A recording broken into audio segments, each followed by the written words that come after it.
महायुतीचे उमेदवार डॉक्टर करणसिंह घुले यांना प्रभागातून मतदारांचा उत्स्फूर्त प्रतिसाद। नेवासा नगरपंचायतच्या नगराध्यक्षपदाचे अधिकृत उमेदवार डॉक्टर करणसिंह घुले व त्यांच्या सर्व प्रभागातील नगरसेवकांना मतदाराचा उत्स्फूर्त प्रतिसाद पाहायला मिळत आहे। नेवासा फाटा अहिल्यानगर परिसरातील नागरिकांशी संवाद साधून त्यांच्या समस्या जाणून घेतल्या। त्यामध्ये ड्रेनेजचे प्रश्न, घनकचऱ्याचे प्रश्न, रस्त्याचे प्रश्न, पाण्याचे प्रश्न अशा विविध प्रश्नावर नागरिकांशी चर्चा करत नागरिकांना हे प्रश्न सोडवण्यासाठी मी कटिबद्ध राहील। त्या माध्यमातून मला एकदा सेवा करण्याची संधी द्या, मी तुमच्या विश्वासाला पात्र राहील असे नागरिकांना त्यांनी ठोस आश्वासन दिले। तसेच महायुतीच्या नगरसेवक पदाच्या प्रभागात 7 मधील उमेदवार भारती कृष्ण परदेशी व डॉक्टर करणसिंह घुले यांच्या पत्नी डॉक्टर वैशाली घुले यांनी आपल्या प्रतिक्रिया व्यक्त केल्या। यावेळी नमस्कार, मी भारती कृष्ण परदेशी नंबर 7 नंबर वार्ड मधून उमेदवार म्हणून आहे नगरसेवकला। आम्ही ह्या वार्ड मध्ये फिरताना आम्हाला खूप समस्या दिसून आल्यात। महिला पाणी कचरा गाडी इकडं कधी येत नाही, ते सांगतात की इकडं येत नाही। मग आम्ही तो प्रयत्न करू। आम्हाला वार्ड मध्ये फिरताना लोकांनी चांगला भरभरून प्रतिसाद दिला या सगळ्या समस्या आणि आम्ही या पूर्ण समस्या आम्ही सोडवण्याचा प्रयत्न करू। आम्हाला विकास करू। वार्ड नंबर 7 मध्ये दोन्ही धनुष्यबाण डॉक्टर घुले साहेब आणि भारती कृष्ण परदेशी। धन्यवाद। नमस्कार, मी डॉक्टर वैशाली करणसिंह घुले, डॉक्टर करणसिंह घुले नगराध्यक्ष पदासाठी उभे आहेत उमेदवार म्हणून। त्यांच्या मिसेस आहे। आम्ही सगळीकडे फिरत असताना पूर्ण शहरामध्ये 17 वॉर्ड जवळपास आमचे फिरून झालेले आहेत।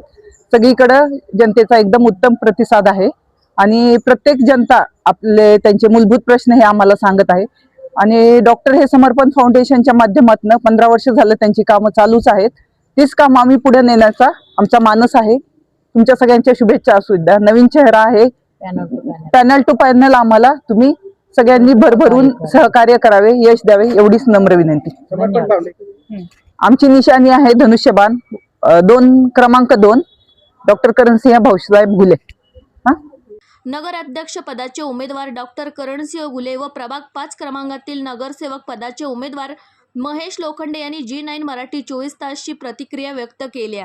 अध्यक्षपदाचे उमेदवार डॉक्टर करणसिंह घुले, आपण त्यांच्याशी संवाद साधणार आहोत। काय या आपण नेवासा शहरामध्ये वार्ड वाईज फिरत आहात, काय नवीन समस्या आपल्याला या ठिकाणी नागरिकांच्या बघायला मिळत आहे आणि त्यावर कशा उपाययोजना आपल्या निवडणुकीच्या कालखंडानंतर आपण करणार, काय आवाहन कराल जनतेला? आम्ही घरोघरी फिरून लोकांच्या अडचणी जाणून घेतल्या आणि त्या अडचणी जाणून घेताना असं लक्षात आलं की प्रत्येक ठिकाणी लोकांच्या समस्या सारख्याच आहेत। प्रत्येक घरातल्या महिला भगिनी ह्या कचऱ्याची गाडी आपल्या घरापर्यंत येत नाही, आपल्या घरात तयार झालेल्या कचऱ्याची विल्हेवाट कशी लावायची हा प्रश्न आम्हाला विचारते आहे।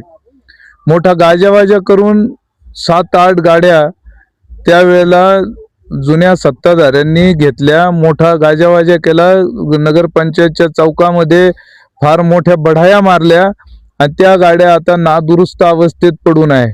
फार काळ या गाड्यांना झाल्या नाही, पुणे 5 वर्ष झाल्या या गाड्या असून तरी देखील त्याची अवस्था झाली की त्या गाड्या वार्डापर्यंत पोहोचण्याच्या लायकीच्या राहिलेल्या नाहीत। दुसरी गोष्ट, त्या ठिकाणी घनकचरा व्यवस्थापनाचा बोजवारा उडालेला आहे आणि या घनकचरा व्यवस्थापनामध्ये केवळ 12 कर्मचारी काम करतात आणि त्या एवढ्या मोठ्या 17 वार्डांचा भार ते व्यवस्थापन सांभाळू शकत नाही आणि त्यामुळे निर्माण होणारा जो घरातील कचरा आहे त्या कचऱ्याचा प्रश्न गंभीर आहे। त्याचबरोबर या ठिकाणी सर्वच घरांमध्ये गेल्यानंतर रस्त्याची दुरावस्था आपल्याला पाहायला मिळते।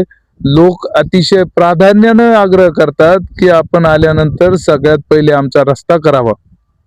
बऱ्याच ठिकाणी आम्ही बघितलं तर त्या ठिकाणी रस्ते झालेले आहेत, कॉन्क्रिटीकरण झालेले रस्ते आहेत, मग त्याच्यावरचे जे अप्पर लेअर आहेत ते थर हे कुठे गेले, कोणी चोरले, हा एक संशोधनाचा विषय आहे। कारण एक पावसाळा फक्त त्या रस्त्याने खाल्ला तर त्या रस्त्याचे सगळे दगड उघडे पडलेत। मग अशा पद्धतीने निकृष्ट दर्जाचं काम हे करून या ठेकेदारांनी सगळी मलई नेवाशाची पळून नेल्याचं चित्र आम्हाला या सगळ्या भागामध्ये दिसत आहे। अशा पद्धतीचं हे काम करून पुन्हा निर्लज्जपणे लोकांसमोर जाऊन कोणत्या तोंडाने ही मंडळी मतं मागतायत हेच आम्हाला कळत नाहीये. कारण वर्षानुवर्षे अगदी गेली 7 वर्ष लोकांच्या तोंडाला फक्त हे पानं पुसतायत आणि लोकांना कुठलीही सुविधा, नागरी सुविधा मिळत नाही. लोकांचा आक्रोश आमच्याकडे अतिशय मोठ्या प्रमाणावर येत आहे आणि सर्वच लोक इथून तिथून आणि खास करून महिला भगिनी अतिशय त्रस्त झालेल्या आहेत. या जुन्या जे सत्ताधारी होते यांच्या कार्यकाळामध्ये अतिशय त्यांना त्रास सहन करावा लागलाय, मनस्ताप सहन करावा लागलाय आणि याची परतफेड नक्कीच या येणाऱ्या निवडणुकीत सर्व महिला भगिनी करतील असा मला विश्वास वाटतो. आपल्यासोबत आहे 5 नंबर वार्डचे अधिकृत उमेदवार शिवसेना महायुतीचे या ठिकाणी आपल्यासोबत आहेत लोखंडे साहेब. यांच्यासोबत आपण जाणून घेणार आहोत त्या या निवडणुकीचे काय विजन आहे, काय सांगाल, आपले काय विजन आहे या निवडणुकीमध्ये उतरला. वार्ड नंबर 5 मध्ये सगळ्यात मोठी समस्या रोड, ड्रेनेज आणि पाण्याचा विषय आहे. तर याच्यावर आम्ही भरपूर काम करणार आहे. लोकांची जी समस्या जी आहे ते पूर्ण करण्याचा आमचा प्रयत्न आहे. मागच्या वेळेस ड्रेनेजसाठी सर्वे झाला होता पण त्याच्यावर काय पुढं काम झालेलं नाही त्याचं. तर तो निविदा आम्ही परत हे करून ते काम परिपूर्ण करण्याचा आमचा प्रयत्न राहणार आहे. आपल्याला वार्डमध्ये फिरताना काय काय समस्या समोर दिसत आहेत, लोकांच्या काय काय समस्या आपण जाणून घेतलेल्या आहेत, काय सांगाल. समस्या असं दिसतं की ठिकठिकाणी जे मोकळे प्लॉट पडले आहेत तिथं घाणीचं साम्राज्य झालेलं आहे. पाणी साचलेलं आहे, गटार तयार झालेली आहे, त्यात डुकरं, डासाचा प्रादुर्भाव आणि त्याचे डायरेक्ट आरोग्यावर त्याचे परिणाम झालेले आहे इथे. आणि जे लोकांनी श्वास खड्डे तयार केले होते त्याची काहीतरी कॅपॅसिटी असते 2 वर्ष 1 वर्ष, पण ते आता कॅपॅसिटी संपून खाली पाणी जमिनीत मुरतंय. आणि ज्या लोकांनी काय तिथं ओपन वेल घेतलेले आहेत किंवा बोरवेल घेतलेले आहेत ते पाणी त्यात जाऊन ते पाणी सुद्धा आता दूषित झालेलं आहे. त्या दूषित पाण्यामुळे काही आरोग्यास धोका होऊ शकतो आणि त्या धोक्यामुळे नागरिकांनाही आरोग्याचा धोका होतोय. त्यासाठी काय उपाययोजना आपल्या माध्यमातून भविष्य काळात करायला. आता आमदार साहेबांनी नवीन पाणी योजनेची सँक्शन झालेली आहे तर त्यात हे बरेचसे प्रॉब्लेम्स कव्हर होत जाणार आहे. काय झालेलं आहे, पाण्यामुळे दूषित पाण्यामुळे घरोघरी फिल्टर बसवण्यात गेले, तो पण एक नागरिकांना मोठा खर्च आहे. कारण एक फिल्टर जर घ्यायचं तर कमीत कमी 15-15 हजार रुपये लागतात आणि त्याचं वार्षिक मेंटेनन्स 2-3 हजार पर्यंत आहे. तर तो खर्च जवळजवळ त्या पाणी योजनेमुळे, कारण त्यात नवीन फिल्टर प्लांट वगैरे आहेत त्यामुळे तो प्रॉब्लेम सॉल्व्ह होणार आहे.